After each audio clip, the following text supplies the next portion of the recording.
On Monday, central Delhi was transformed into an authoritarian fortress. It was a war waged by the state government on its own future. When systemic failures happen at this scale, accountability cannot stop at low level dynamic testing clerks.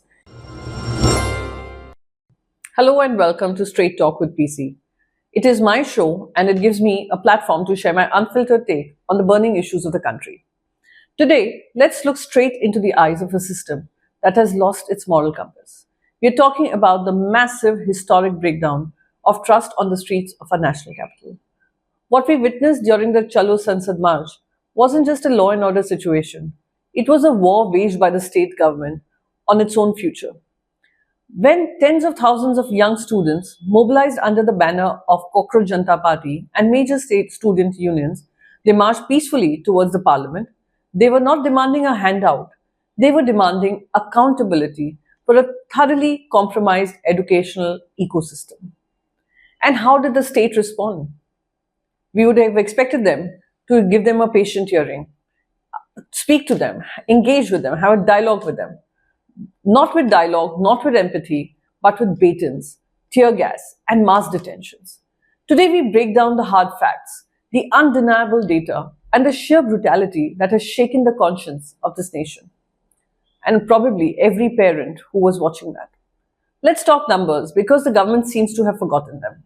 The sparks of this nationwide fire lie in the structural collapse of India's premier examination systems.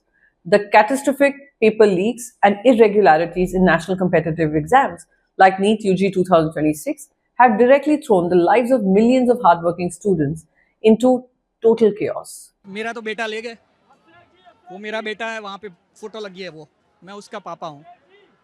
जब शुरू किया था तब मैं इसीलिए आया था और कल उसको 1 महीना पूरा हुआ और 1 महीने पे मेरे को मंथली श्रद्धांजलि क्या मिलेगी, मेरे लिए, मेरे बेटे के लिए जो बैठे थे उनको भी गायब कर दिया। But this isn't a one-off error. From NEET UG to the cancellation of UGC NET and systemic glitches in CUET, national level testing has morphed into a casino where the house always wins and the students always lose. Let's not forget the CBSE on-screen marking fiasco. Let's also not forget the UGC guidelines that he wanted to implement that would sow the seeds of hate in the campuses that led to several protests from students nationwide and an intervention of the Supreme Court to bring a stay to such hateful guidelines. This is exactly why a historic coalition of student forces launched a nationwide agitation. Their core non-negotiable demand, the immediate resignation of Union Minister, Education Minister Dharmendra Pradhan. When systemic failures happen at this scale, accountability cannot stop at low-level dynamic testing clerks. It must stop at the very top. Yet the education minister remains defiant, calling the student outrage mere prop in a political campaign. What a textbook definition of institutional arrogance. On Monday, central Delhi was transformed into an authoritarian fortress to stop who? Young people, the young students of India, from exercising their constitutional right to dissent. Let the facts speak for themselves. Over 50,000 citizens and student protesters converged on the capital. Instead of saying, let's have a dialogue, let's speak. The Delhi police and the paramilitary forces unleashed an unprecedented crackdown under the direct authority of the Government of India. Security agencies implemented strict prohibitory orders under Section 163 of the BNS. They forcefully shut down 5 critical central Delhi transit hubs, including central metro stations like Janpat, Patel Chowk, and Central Secretariat. To completely severe student coordination, authorities selectively shut down mobile internet, which is almost a fundamental right now, but you've also crushed that, and deployed communication jammers across the district. At least 80 peaceful protesters were severely wounded and left bloodied on the tarmac. In a first of ever, pellet guns, shock batons were used against civilian protesters in Delhi. Pellets were last used during 2024 farmer protest in Haryana, Manipur in 2023, and Kashmir in 2016. Pellets can potentially blind the target. Though police and CRPF deny this, and CRPF did not comment on this, at least one among 80 protesters injured during CJP march was operated upon at a government hospital, pellets removed from under his eye and neck. This horrific escalation was preceded by the forceful late-night eviction and forced hospitalization of renowned educational reformist and climate activist Sonam Wangchuk, who had physically depleted his body on a grueling 21-day indefinite hunger strike, and he continues his hunger strike even from the hospital he's been taken to. The state claims it used minimum force to handle a security breach, but video evidence circulated globally by international media as well as local media tells a different story. A story of unprovoked aggression of plainclothes state actors attacking medical teams and of police officers dragging women protesters across concrete. Let's strip away the political spin. The spin doctors are busy trying to plant alternative narratives.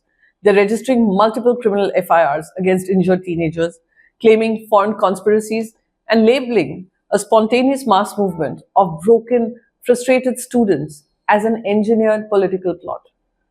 But you cannot gaslight an entire generation that has watched its merit, its hard work, and its sanity burn at the altar of paper leak mafias and bureaucratic incompetence.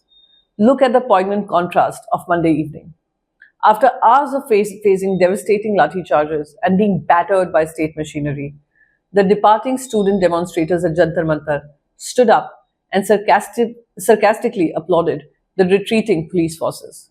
This was not a gesture of submission. It was a supreme display of moral superiority.